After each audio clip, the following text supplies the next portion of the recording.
부산의 늦은 밤, 거리는 것엔 빗방울에 흠뻑 젖어 있었다. 가로등 불빛은 무릉덩이에 번져 희미하게 반짝였고 그 위로 떨어지는 빗줄기는 공기마저 차갑게 만들었다. 강민수는 하루 종일 이어진 건물 경비 근무를 마치고 축 처진 어깨로 집을 향해 발걸음을 옮기고 있었다. 그는 코트깃을 세워 목을 감싸며 불어오는 해풍 섞인 찬바람을 막았다. 큰 도로를 따라 걷다가 민수는 습관처럼 좁은 골목길로 접어들었다. 그 순간 그는 본능적으로 발걸음을 멈췄다. 가로등 아래 젖은 벽에 몸을 기댄 한 여자가 웅크리고 있었다. 회색 원피스는 비에 흠뻑 젖어 몸에 달라붙어 있었고 흐트러진 긴 머리카락은 그녀의 얼굴 절반을 가리고 있었다.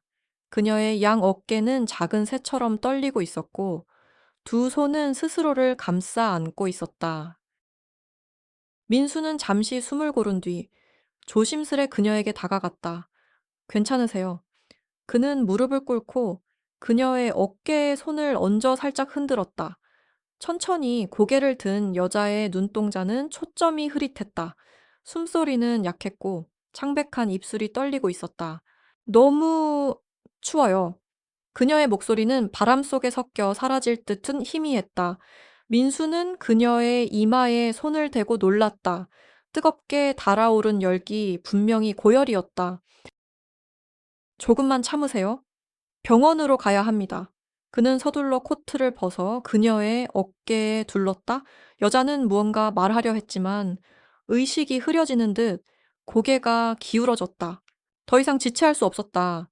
민수는 골목 밖으로 나가 지나가던 택시를 향해 팔을 크게 흔들었다. 브레이크 소리와 함께 차가 멈추자 그는 여자를 안아 올려 뒷좌석에 태웠다. 기사님, 가장 가까운 종합병원으로 부탁드립니다. 최대한 빨리요. 창밖으로 보이는 넌사인과 비에 번진 불빛들이 흐릿하게 스쳐 지나갔다.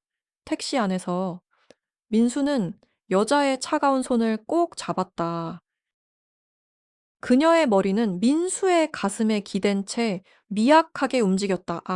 가끔 힘없이 신음하는 소리가 들렸다. 조금만 더, 곧 도착해요. 민수는 부드럽게 뺨을 토닥였다. 여자가 눈을 희미하게 떴다. 감사합니다. 그 목소리는 빗소리에 묻혀 거의 들리지 않았지만 민수는 또렷하게 느꼈다. 그는 조용히 말했다. 말하지 마시고 쉬세요. 절대 혼자 두지 않을 겁니다. 택시는 병원 앞에 멈췄다. 민수는 여자를 품에 안고 응급실로 뛰어 들어갔다. 누가 좀 도와주세요. 그의 외침에 간호사들이 달려왔다.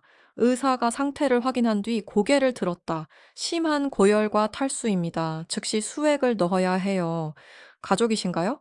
민수는 잠시 머뭇거리다 고개를 끄덕였다. 네, 가족입니다. 간호사가 치료 동의서와 함께 선수금 안내서를 건넸다.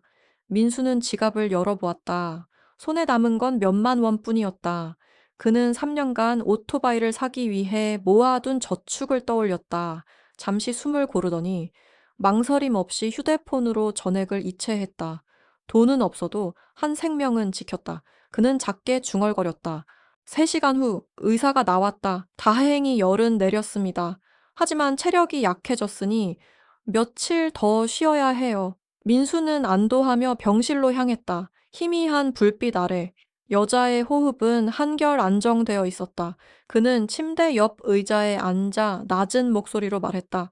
이제 안전합니다. 걱정 마세요. 그녀가 미간을 살짝 찌푸리며 눈을 떴다.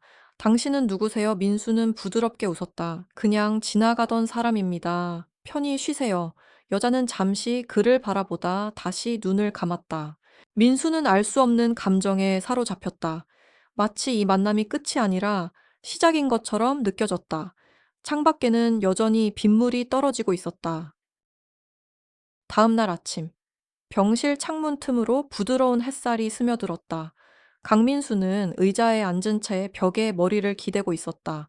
밤새 잠을 거의 이루지 못해 눈꺼풀이 무겁게 내려앉았다. 작은 기척에 그는 눈을 떴다. 침대 위 여자가 몸을 조금 움직이며 방을 둘러보다가 민수를 발견했다. 깨어나셨군요. 괜찮으세요? 그녀는 여전히 힘이 없어 보였지만 목소리는 전날보다 조금 또렷했다. 살아있네요. 민수는 가볍게 웃었다. 물론입니다. 지금은 안전해요. 잠시 침묵이 흘렀다. 민수는 조심스럽게 물었다. 무슨 일이 있었는지 여쭤봐도 될까요? 왜 그런 비 오는 밤에 여자는 시선을 피하며 입술을 깨물었다. 절 구해주셔서 감사합니다. 하지만 그 일에 대해서는 말하고 싶지 않아요. 민수는 더 묻지 않았다. 대신 부드러운 미소를 지었다. 알겠습니다. 그냥 건강이 걱정됐을 뿐이에요. 그날 오후 의사가 하루만 더 안정하면 퇴원할 수 있다고 했다. 민수는 마음 한켠에 묘한 걱정이 남았다.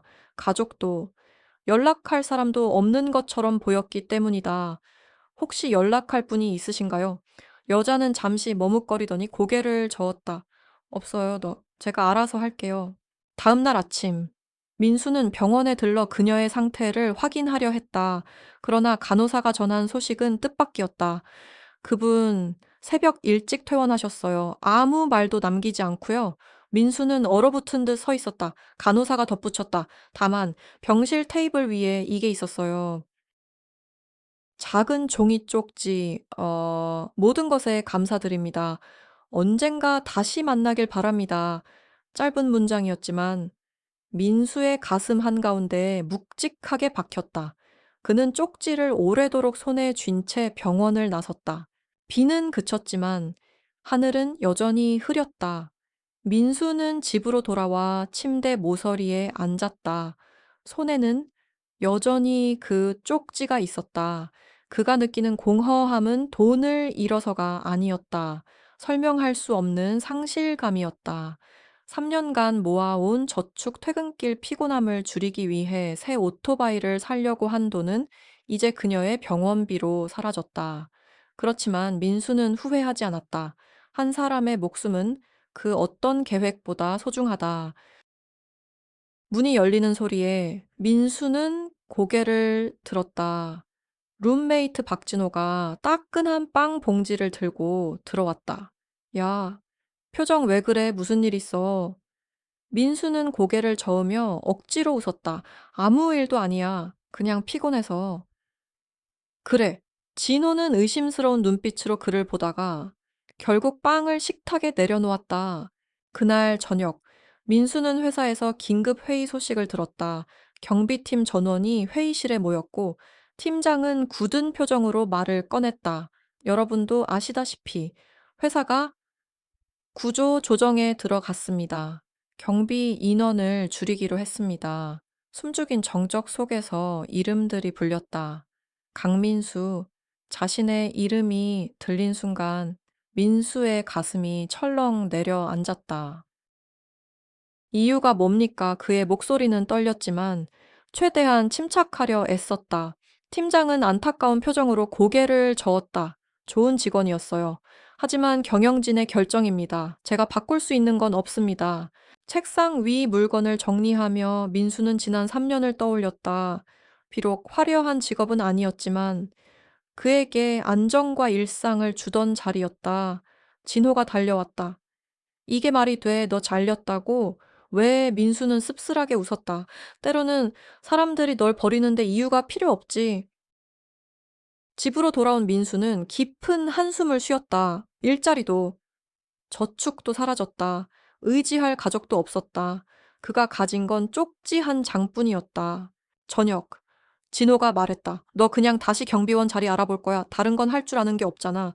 민수의 목소리는 힘이 없었다. 그러자 진호는 단호하게 말했다. 아니야. 넌 대학도 나왔잖아. 3년 동안 경비만 했지만 기회는 더 있어. 안전지대에서 나와야지. 민수는 고개를 들었다. 그 말이 마치 마음속 깊은 곳을 두드렸다. 그는 창밖을 보았다. 빗물이 그친 도로 위로 가로등 불빛이 번지고 있었다. 다시 시작해볼까 그 순간 그의 안에서 작은 결심이 자라나기 시작했다. 박진호의 말은 강민수의 마음속 깊은 곳에서 잊고 있던 무언가를 깨웠다. 안전지대에서 나와야지. 그 한마디가 계속 귓가에 맴돌았다. 다음 날 아침, 민수는 서랍 깊숙이 넣어둔 대학 졸업장을 꺼냈다. 오랜만에 바라보는 종이 한 장, 그 안에 담긴 젊은 날의 꿈이 선명하게 떠올랐다. 그때는 나도 무언가 될 수 있다고 믿었었지. 진호의 도움으로 몇몇 채용 공고를 찾아냈다. 대부분은 경력직 모집이었지만 몇 군데는 신입 영업사원 수습을 뽑고 있었다. 민수는 그중 한 곳 부산 해운대에 본사를 둔 DK그룹에 지원서를 냈다. 대기업 계열의 식품 유통 회사였다. 며칠 후 면접 날짜가 잡혔다. 민수는 깨끗하게 달인 셔츠와 넥타이를 메고 회사 건물로 향했다. 면접관들은 그의 경비원 경력에 의문을 가졌지만 민수는 솔직하게 사정을 이야기했다. 가족의 위기, 생활비, 경력 단절, 그리고 지금은 변화를 원한다는 결심까지.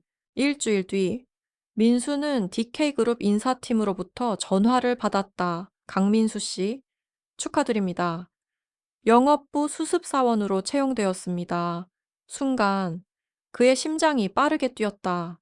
그는 전화를 끊자마자 진호에게 소리쳤다. 됐다, 나 채용됐어. 진호는 그를 꽉 끌어안으며 웃었다. 봐, 내가 뭘 했어. 할 수 있다니까.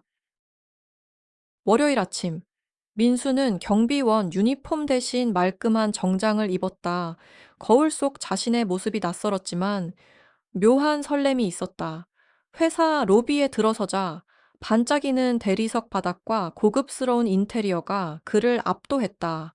이제 새로운 시작이다. 오전은 부서 소개와 기본 교육으로 채워졌다. 점심 무렵 영업부장이 말했다. 오늘 오후에 신입 직원들과 대표님이 인사 나누실 겁니다. 다들 준비하세요. 민수는 단순히 형식적인 자리일 거라 생각했다. 그러나 오후 대회의실 문이 열렸을 때 그는 숨이 멎는 것 같았다. 연단으로 걸어 들어오는 여성, 그는 너무도 잘 아는 얼굴이었다. 비 오는 밤, 골목길에 쓰러져 있던 그 여자. 지금 그녀는 고급스러운 네이비 정장에 날카롭지만 침착한 눈빛을 하고 있었다. 여러분, DK그룹에 오신 것을 환영합니다. 저는 이다은 대표입니다. 회의실은 조용해졌다. 그녀는 짧고 단호한 연설을 했다. 우리 회사는 안주하는 사람을 원하지 않습니다. 생각하고 행동하고 결과를 만들어낼 사람을 원합니다. 민수는 숨을 삼켰다. 그녀의 말은 마치 도전장을 내미는 듯 했다. 연설을 마치고 퇴장하던 이다은의 시선이 잠시 민수에서 멈췄다. 그 짧은 순간 그녀의 눈에 놀라움이 스쳤다. 모든 일정이 끝나고 사람들이 흩어질 무렵 한 비서가 민수에게 다가왔다. 강민수 씨, 대표님께서 개인적으로 만나고 싶어 하십니다. 순간 동료들의 시선이 일제히 그에게 쏠렸다. 대표가 날 대표 집무실 문이 열렸다. 넓은 공간, 고급스러운 가구, 그리고 책상 뒤에 앉은 이다은, 그녀는 잠시 민수를 바라보다가 말했다. 앉으세요. 민수는 긴장된 숨을 삼키며 자리에 앉았다. 정말 그날의 당신이군요? 그녀의 목소리는 차분했지만 어딘가 떨림이 있었다. 그때 제대로 감사 인사도 못 드렸어요. 민수는 고개를 저었다. 괜찮습니다. 제가 해야 할 일을 했을 뿐입니다. 이대우는 잠시 그를 바라보다가 봉투 하나를 책상 위에 올려놓았다. 이건 그날 빚을 갚는 겁니다. 제 직원이 자전거 타고 영업 뛰는 건 못 봅니다. 민수는 잠시 망설이다가 봉투를 받았다. 그녀의 시선에는 단순한 호의 이상의 무언가가 담겨 있었다. 다음 날 아침, 민수는 평소보다 일찍 출근했다. 사무실 안은 묘하게 긴장감이 감돌았다. 민준이라는 동료가 그에게 속삭였다. 대표님이 신입들에게 미션을 주셨대. 한 달 안에 직접 고객 계약을 따내야 한대. 민수는 그 말을 듣는 순간 이 도전이 자신에게 주어진 시험임을 직감했다. 그는 마음속으로 중얼거렸다. 좋아, 피하지 않겠다. 해내고 말 거야. 한 달 안에 계약을 따내라. 그 미션은 신입사원들에게는 너무나 벅찬 과제였다. 특히 강민수 같은 영업 경험 전무한 수습사원에게는 거의 불가능해 보였다. 그러나 민수는 마음을 다잡았다. 이건 나에게 주어진 시험이다. 그리고 그녀의 도전이기도 하다. 그날 오후 민수는 동료들 사이에서 혼잣말처럼 말했다. 우선 우리가 파는 걸 제대로 알아야겠어. 민준이 고개를 갸웃했다. 고객을 찾는 게 먼저 아니야, 아니. 우리가 뭘 파는지 모르면 설득도 못해. 민주는 잠시 생각하더니 고개를 끄덕였다. 일리 있네. 민수는 바로 제품 연구팀을 찾아갔다. 연구실 문을 열자 흰 가운을 입은 직원들이 바쁘게 움직이고 있었다. 한 연구원이 고개를 들어 민수를 보았다. 영업부 신입이 여긴 웬일이죠? 민수는 미소를 지으며 고개 숙였다. 제품에 대해 배우고 싶어서요? 고객에게 설명하려면 제대로 알아야 하잖아요. 연구원은 놀란 듯 웃으며 말했다. 흔치 않은 경우네요. 좋아요. 시간 되면 설명해 드릴게요.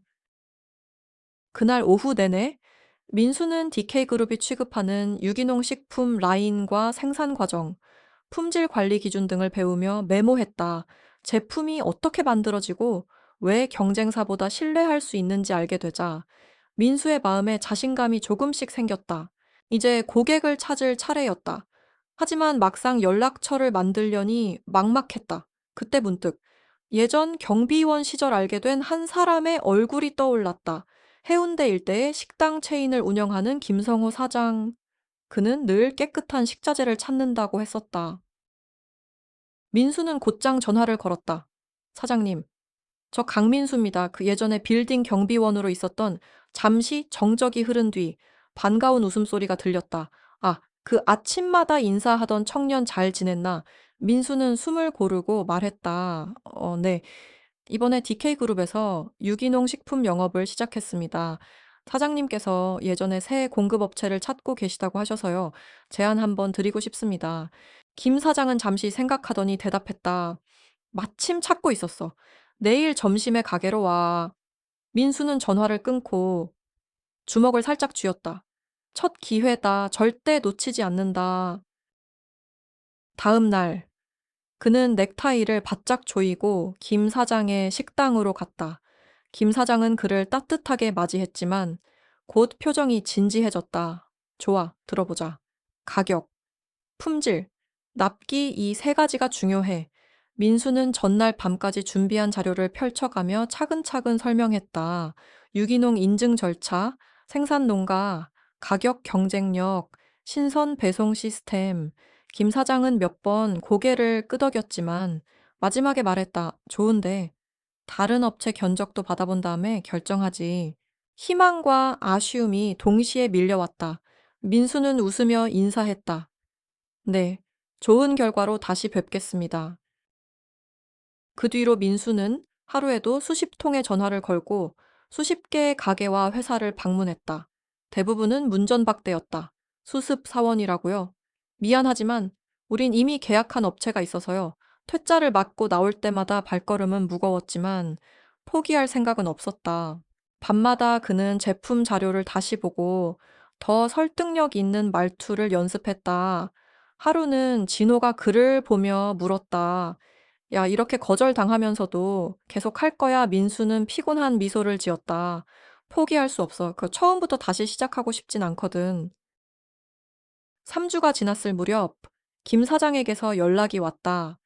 민수야, 네가 말한 유기농 채소 샘플 받아봤는데 생각보다 괜찮더라. 그런데 공급량이 안정적인지 확인이 필요해. 민수는 바로 답했다. 네. 바로 자료 준비해서 찾아가겠습니다. 그날 저녁, 사무실에 혼자 남아있던 민수는 서류를 정리하다가 문득 창밖을 보았다. 어둠 속 도시의 불빛이 바다 위에 반짝이고 있었다. 이 계약만 따내면 첫 번째 목표 달성이다. 그는 손에 힘을 주며 속으로 다짐했다. 김성호 사장과의 두 번째 미팅 날, 강민수는 새벽부터 눈을 떴다. 밤새 준비한 서류 가방을 꼭 쥐고 집을 나서면서 그는 진호에게 말했다. 오늘 꼭 해낸다. 진호는 씩 웃으며 그의 등을 두드렸다. 그래. 돌아올 때는 웃는 얼굴로 와라. 해운대 바닷바람이 아직 서늘하게 부는 아침.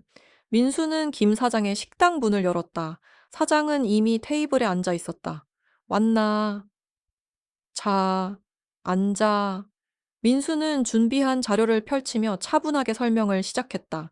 이번에는 단순히 수치와 조건만이 아니라 생산 농가의 사진, 유기농 인증서, 배송 시뮬레이션까지 함께 제시했다.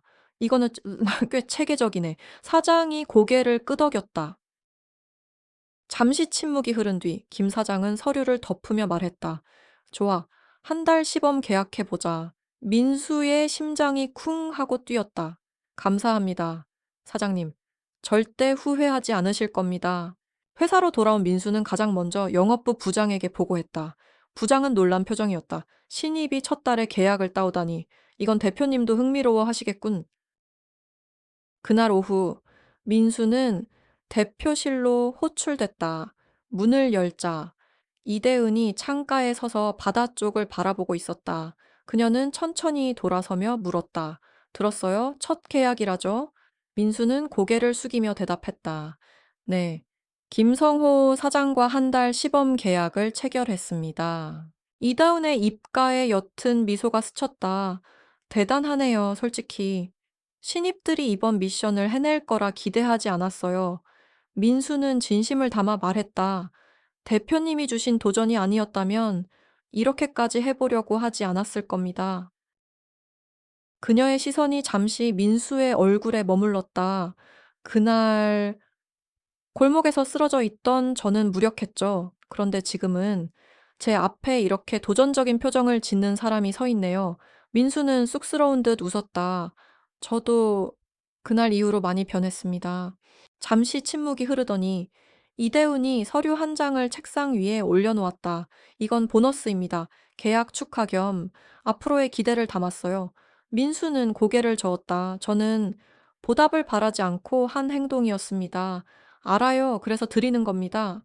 투자의 일환이기도 하고요. 그녀의 말투에는 여전히 단호함과 온기가 동시에 묻어 있었다. 민수는 봉투를 조심스럽게 받았다. 그 속엔 돈보다 더 큰 의미가 있었다. 그녀의 신뢰였다. 그날 저녁, 사무실을 나서던 민수는 로비에서 그녀와 다시 마주쳤다. 엘리베이터 앞, 서로를 향해 잠시 웃었다. 퇴근하세요, 네. 대표님도요. 그녀는 고개를 끄덕였다. 민수 씨, 앞으로도 제 기대를 저버리지 않길 바랍니다.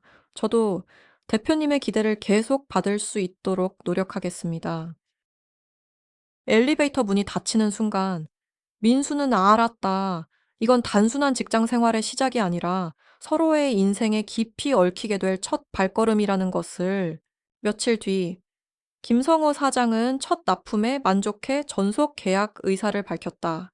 영업부는 민수를 칭찬했고 부장은 회식 자리에서 그를 치켜 세웠다. 강민수. 이번 달에 스타야 민수는 술잔을 들며 웃었다. 하지만 마음속 깊은 곳엔 다른 생각이 있었다. 이건 시작일 뿐이야. 더 크게, 더 멀리 가야 한다. 그리고 어쩌면 그 길 끝엔 비 오는 밤 골목에서 처음 만난 그 여자가 있을지도 모른다. 이렇게 해서 한 달 전 골목길에서 시작된 우연은 이제 서로를 향한 도전과 신뢰의 이야기가 되었다. 그리고 민수는 알았다. 때로는 인생의 가장 큰 변화는 아무도 예상치 못한 순간에 찾아온다는 것을.